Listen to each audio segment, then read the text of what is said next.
These are the faces of people who fear for their lives. They line up here every morning, starting at around 7. Their footsteps from the San Isidro port of entry, waiting to put their names in a tattered notebook. It's a wait list for people who want to ask for asylum in the U.S., but can't just yet. People already on the wait list are also here.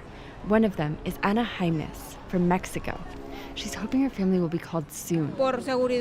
For safety reasons, I can't say much. The wait can be weeks, even months. Anna's been waiting 2 weeks with lots of anxiety because her son is sick. We'll come back to her later. Every day the asylum seekers wait, they become poorer and weaker. Every day, they're more exposed to Mexico's record violence. They're so nervous that most decline to give on-camera interviews, a situation we haven't encountered before. It used to be that asylum seekers would be given temporary shelter in the U.S. while their claims were being investigated. Not anymore.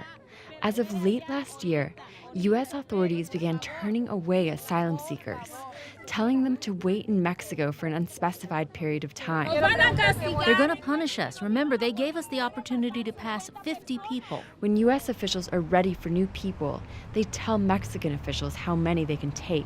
Mexican officials tell the asylum seekers, who consult the notebook. It's confusing and tense. Please pass that way. Otherwise, we're going to close the notebook and nobody can pass. U.S. officials say they can't process people as they come anymore because of capacity limitations. That's despite a multi-million-dollar expansion to the port, including new lanes, a new building, and increased staffing. Families and children asking for asylum at the port more than doubled this year from last, but are up only 44% from 2016. Customs and Border Protection declined to say how many people it can process at a time, or how that has changed. Tijuana has become a dangerous urban purgatory for asylum seekers, with homicides at an all-time high. More than 2,000 people were killed in the city so far this year.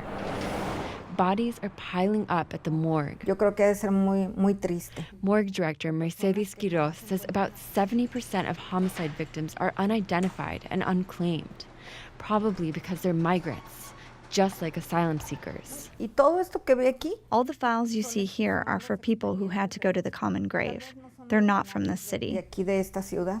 Cops and cartels have long specialized in preying on migrants in Mexico. Hundreds have been found in clandestine graves, and no one among them is more vulnerable than asylum seekers, often fleeing death threats from Central American gangs that also operate in Mexico. Most won't report crimes for fear of being deported by Mexican officials, who receive funding from the U.S. to do just that. A lawsuit in San Diego federal court accuses the Department of Homeland Security of violating U.S. and international asylum laws by asking asylum seekers to wait before entering a port. We've been doing a lot of workshops in the shelters. Attorney Nicole Ramos is with the migrant advocacy group and plaintiff Al Otro Lado. We're placing people's lives in incredible risk, and there is no basis in law that allows for us to do that. She says the waitlist is meant to discourage people from coming to the U.S., like the family separation policy. They're making it as miserable, heartbreaking, and terrifying as possible in order to deter them from arriving in the first place. The Department of Homeland Security declined to comment on this, citing pending litigation.